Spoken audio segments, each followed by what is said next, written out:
Hi friends, welcome to మన ఇంటి రుచులు.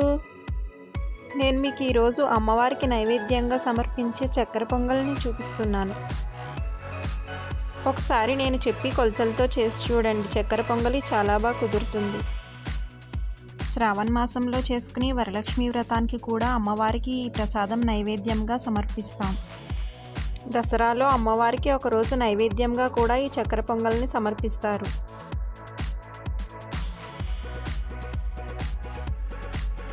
చక్కెర పొంగల్ తయారు చేసుకోవడానికి ముందుగా ఒక కుక్కర్లో 1 కప్పు పెసరపప్పు వేసుకుని 2 కప్పులు బియ్యం వేసుకుని స్టవ్ మీడియం ఫ్లేమ్లో పెట్టుకుని 10 నిమిషాలు బాగా వేపించుకోవాలి. ఇంగ్రీడియంట్స్ లిస్ట్ కింద డిస్క్రిప్షన్లో ఇస్తున్నాను, ఒకసారి చెక్ చేసుకోండి.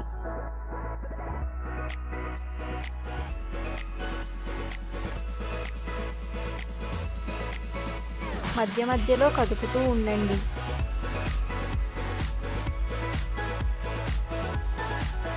మీరు ఒకవేళ కప్పు కాకుండా హాఫ్ కప్పుతో చేసుకున్నట్టయితే 10 నిమిషాలు కాకుండా తక్కువ టైంలోనే వేపించుకోవచ్చు. పెసరపప్పు కొంచెం కలర్ మారి ఇలా బ్రౌన్ కలర్ వచ్చేంత వరకు వేగిన తర్వాత స్టవ్ ఆఫ్ చేసుకోండి. పెసరపప్పు బియ్యం కొద్దిగా చల్లారిన తర్వాత వాటర్ పోసుకుని 2-3 సార్లు కడుక్కోవాలి. పెసరపప్పు బియ్యం 2-3 సార్లు కడుక్కున్నాక స్టవ్ ఆన్ చేసుకుని కుక్కర్ పెట్టుకుని మనం ఏ కప్పుతో అయితే పెసరపప్పు బియ్యం తీసుకున్నామో అదే కప్పుతో కప్పుకి కప్పున్నర వాటర్ పోసుకుంటే సరిపోతుంది. నేను ఇక్కడ 1 కప్పు పెసరపప్పు 2 కప్పులు బియ్యం తీసుకున్నాను కాబట్టి 5 కప్పుల వరకు వాటర్ పోస్తున్నాను. వాటర్ పోసుకున్నాక మూత పెట్టిన తర్వాత విజిల్ పెట్టి 2-3 విజిల్స్ వచ్చేంత వరకు ఉడకనివ్వండి. స్టవ్ హై ఫ్లేమ్లోనే పెట్టుకోండి. 3 విజిల్స్ వచ్చిన తర్వాత స్టవ్ ఆఫ్ చేసుకోండి. 3 విజిల్స్ వచ్చిన తర్వాత కొద్దిగా చల్లారిన తర్వాత మూత తీసుకుని చూడండి. బియ్యం పెసరపప్పు బాగా ఉడికిపోయింది. ఇలా ఉడికితే సరిపోతుంది. మీరు కనుక ఫస్ట్ టైం చక్కెర పొంగలి చేస్తున్నట్టయితే ఒకసారి కొలతలతో చేసి చూడండి, చాలా బాగా కుదురుతుంది. పంచదార కొద్దిగా పాకం పట్టుకోవడానికి 3 కప్పులు పంచదార 1 కప్పు బెల్లం అయితే సరిపోతుంది. ఇలా వేసుకుంటే స్వీట్ అనేది సరిపోతుంది. ఒకవేళ మీకు స్వీట్ ఎక్కువ కావాలి అనిపిస్తే 3.5 కప్పుల వరకు పంచదార వేసుకోవచ్చు. తయారు చేసుకోవడానికి స్టవ్ ఆన్ చేసుకుని 1 గిన్నె పెట్టుకుని 1 కప్పు బెల్లం 3 కప్పులు పంచదార గ్లాసున్నర వాటరు వేసుకుని బాగా ఉడకనివ్వండి. ఒకసారి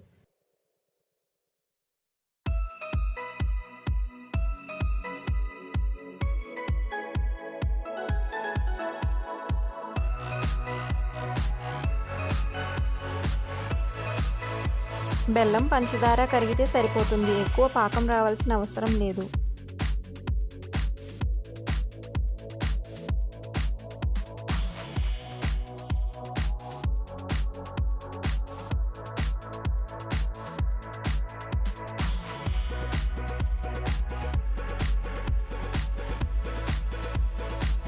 పాకంలో కొంచెం వాటర్ ఎక్కువ వేసుకుని ఉడకబెట్టుకోవడం వల్ల ఒకవేళ పెసరపప్పు రైస్ మనం ఉడికించుకున్నాం కదా, అది సరిగ్గా ఉడకకపోయినా ఈ వాటర్ వేసుకునేటప్పటికి కరెక్ట్గా సరిపోతుంది.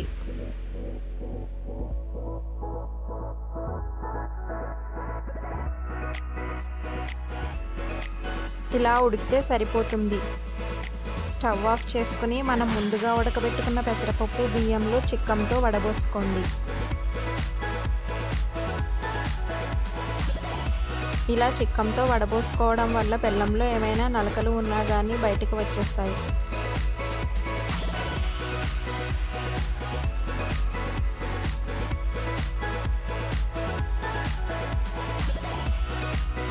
పాకం వేసుకున్నాక 2-3 సార్లు కదుపుకున్నాక స్టవ్ ఆన్ చేసుకుని మీడియం ఫ్లేమ్లో పెట్టి పాకం మొత్తం దగ్గరికి వచ్చేంత వరకు ఉడకనివ్వండి.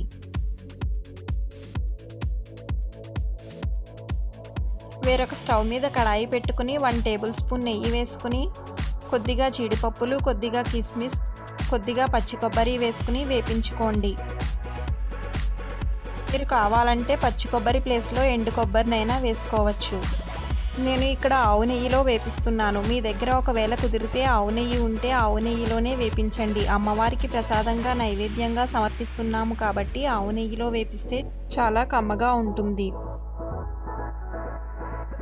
జీడిపప్పు కొద్దిగా గోల్డెన్ బ్రౌన్ కలర్లోకి వచ్చేంత వరకు వేగిన తర్వాత కిస్మిస్ని కూడా వేసి వేపించుకోండి.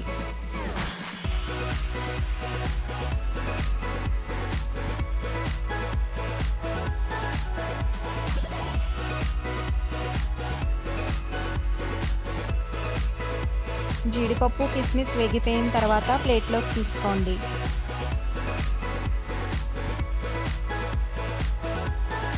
జీడిపప్పు కిస్మిస్ ప్లేట్లోకి తీసుకున్న తర్వాత పచ్చి కొబ్బరిని వేసుకుని వేపించుకోండి.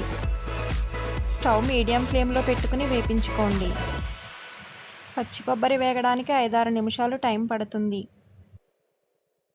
పచ్చి కొబ్బరి బాగా వేగి ఇలా గోల్డెన్ బ్రౌన్ కలర్లోకి వచ్చిన తర్వాత స్టవ్ ఆఫ్ చేసుకోండి.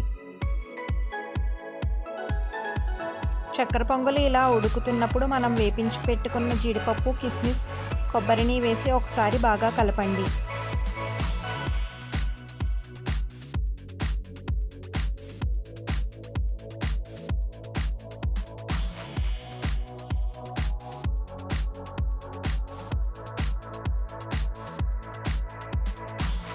నాలుగు యాలక్కాయలు 5 మిరియాలను ఒకసారి మెత్తగా చితక్కొట్టుకోండి.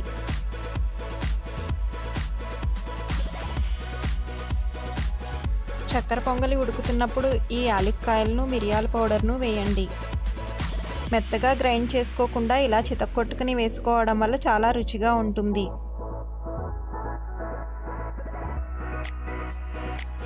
యాలక్కాయ వేసుకున్నాక 4-5 టేబుల్ స్పూన్లు నెయ్యి వేసుకోండి. చక్కెర పొంగల్లో ఎంత నెయ్యి ఉంటే అంత కమ్మగా ఉంటుంది.